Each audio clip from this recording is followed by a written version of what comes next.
Hello everyone, my name is Fatima and my topic is about a very interesting philosopher and theologian. His name is Abu Hamid Muhammad ibn Muhammad At-Tusi al-Ghazali. He goes by Abu Hamid al-Ghazali for short. He was born in Tus, which is located in Iran. Interestingly, he also died there. He was a Sunni Muslim. His jurisprudence was Shafi'i, which I will elaborate more on later in the video. Islam, which is actually pronounced Islam, is the belief in only one God and that the Prophet Muhammad was his final messenger. They believe in the 5 pillars, which are Tawheed, which is monotheism, Salat, which means prayer, Sawm, which means fasting, Zakat, which means giving to charity, and Hajj, pilgrimage to Mecca.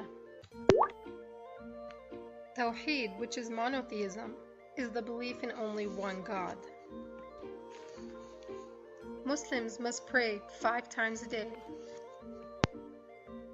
Fasting is usually done during the holy month of Ramadan, which means you have to abstain from food, water, and sexual relations from sunrise until sunset. 2.5% of one's annual savings must be given to charity. Hajj is pilgrimage to Mecca, which is located in Saudi Arabia. Every Muslim must perform Hajj at least once in their lifetime. Shafi'i Muslims rely predominantly on the Quran for religious law and guidance. The Quran is the religious book for Muslims. Shafi'i Muslims also rely on Muslim scholars to solve religious issues. The Shafi'i school mostly followed the ideology of Sharia. Sharia is the Islamic law which has been derived from the Quran. Side note, the Quran is a very complicated book and certain verses can have very specific meanings which can only be revealed by in-depth studying of what is truly being implied. The Arabic language that is used in the Quran is very difficult for normal Arabic speakers to understand or interpret. I could go on about this topic for hours, but I will let you do that research if you are interested because it might require a whole other video just to talk about this. Let's talk about theology. It's defined as the study of religious belief and God's attributes. Al-Ghazali was popular for his passion to restore what the first generation of Muslims had taught, which he believed was being forgotten. He emphasized religious and spiritual sciences.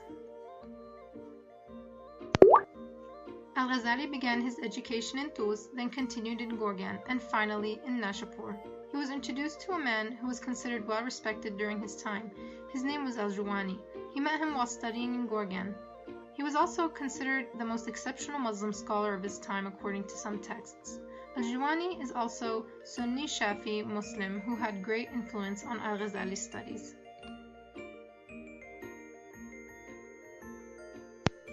It may get a little complicated, so pay close attention. Sufism is defined as the mystical and spiritual philosophy of Islam. It is not a branch of Islam, nor is it a sect or denomination. It seeks to develop a personal relationship between the believer and God by letting go of material things and focusing on the experience of achieving oneness. They may try to form that connection through meditation, singing, dancing, repetitive prayer, and non-violence. Al-Ghazali wrote over 70 books on various topics pertaining to Islamic reasoning, beliefs, and Sufism. The first book I will be discussing is called Revival of the Religious Sciences. It emphasizes philosophical issues in relation to human action. He discusses the predetermined plan that is eternally in God's knowledge, which exists in a timeless realm where there is no past, present, or future like in our realm. The next book I will be discussing is based on the revival of the religious sciences. It's called Faith in Divine Unity and Trust in Divine Providence. This book explains the reality of faith in monotheism and trust in God's providence. Let's define God's providence in the Arabic language. It is equivalent to the word tawakkul, which is the concept of reliance on God. In this book, Al-Ghazali continues to elaborate on how one must rely on God if they wish to be successful. He describes his viewpoint on how God has a predetermined plan for every individual, and for that reason, one must not lose faith during times of hardship. This associates with the philosophy that everything happens for a reason. He He taught many topics, but I will only be discussing a few of them. The first topic I will be discussing is pride, which he defines as the belief that one is superior to all others. It prevents you from accepting truth and causes one to often reject advice from others and looks down on others. They usually have a sense of envy and anger to those around them. This trait is highly frowned upon in Islam and is often compared to acts of Satan.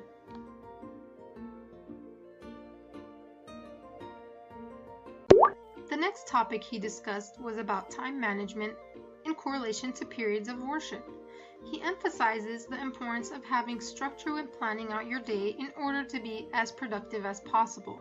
Because in order to achieve spiritual happiness, it is crucial to plan your day properly in order to make sufficient amount of time for worship. The next topic that Ghazali discussed was the benefits and harms of having too much wealth. The benefits are that you are able to buy necessities, which will ultimately help you focus on the remembrance of God. You can also spend money on charity, which is considered a very important act in Islam. It is believed that donating to charity helps repel disasters from happening in your life. It can be something like preventing a car accident, for example. It is highly recommended to give to charity as appreciation to God after avoiding a disastrous situation, such as almost getting in a car accident. Having too much wealth can often cause an individual to become overly attached to this world and to material things, which is highly frowned upon in Islam. This was only a brief overview about the life and the teachings of Al-Ghazali. Thank you all for watching, and I hope you enjoyed learning about this topic today.